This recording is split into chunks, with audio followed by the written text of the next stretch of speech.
BLS ഇന്റർനാഷണലിൽ ഇപ്പോൾ പുതിയൊരു ban വന്നിട്ടുണ്ട്. ഇന്ത്യക്ക് പുറത്ത് ഏറ്റവും അധികം ആളുകൾ, ഏകദേശം 70-ലധികം രാജ്യങ്ങളിൽ വിസ സർവീസസിനും മറ്റുള്ള കോൺസുലാർ സർവീസസിനും OCA കാർഡിനും പാസ്പോർട്ട് റിന്യൂവൽസും ഒക്കെ ആയിട്ട് NRIസും ഇന്ത്യൻസും ഒക്കെ ഒരുപാട് ഡിപ്പെൻഡ് ചെയ്യുന്ന ഏജൻസിയാണ് BLS ഇന്റർനാഷണൽ.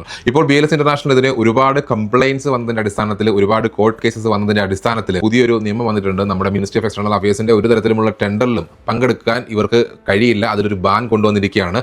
ഇപ്പോൾ നിലവിലുള്ള സർവീസസിനെ ഒന്നും ഇത് ബാധിക്കില്ല എന്ന് അറിയിച്ചിട്ടുണ്ട്. അതുകൊണ്ട് ആരും പാനിക്കാവേണ്ട ആവശ്യം. പക്ഷേ പേഴ്സണലി എനിക്കും ഒരുപാട് വേസ്റ്റ് ആയിട്ടുള്ള അനുഭവം തന്നെയാണ്. ഒരു വേസ്റ്റ് ഏജൻസി തന്നെ പറയേണ്ടി വരും, വളരെ ഓപ്പൺ ആയിട്ട് പറഞ്ഞു കഴിഞ്ഞാൽ. റീസെന്റ് പാസ്പോർട്ട് സറണ്ടറിനും OCA കാർഡിനും ഒക്കെ അപ്ലൈ ചെയ്യാൻ പോയ സമയത്ത് ഉണ്ടായ അനുഭവം പറയാതിരിക്കാൻ കഴിയത്തില്ല. ഞാൻ ഇട്ട ഒരു കമന്റ്, അതായത് ഞാൻ ഒരു ഫീഡ്ബാക്ക് കമന്റ് ആയിട്ട് ഇട്ട ഒരു ഗൂഗിൾ റിവ്യൂ പോലും നോക്കാത്ത രീതിയിലാണ് അവർ കമന്റ് പോലും ഇട്ടിരിക്കുന്നത്. ശരിക്കും 17K-ലധികം ഞാൻ പോയ സെന്ററിൽ റിവ്യൂസ് കാണുന്നുണ്ട്. ഇതിൽ പലതും പെയ്ഡ് റിവ്യൂസ് ആയിട്ടാണ് എനിക്ക് തോന്നിയിട്ടുള്ളത്.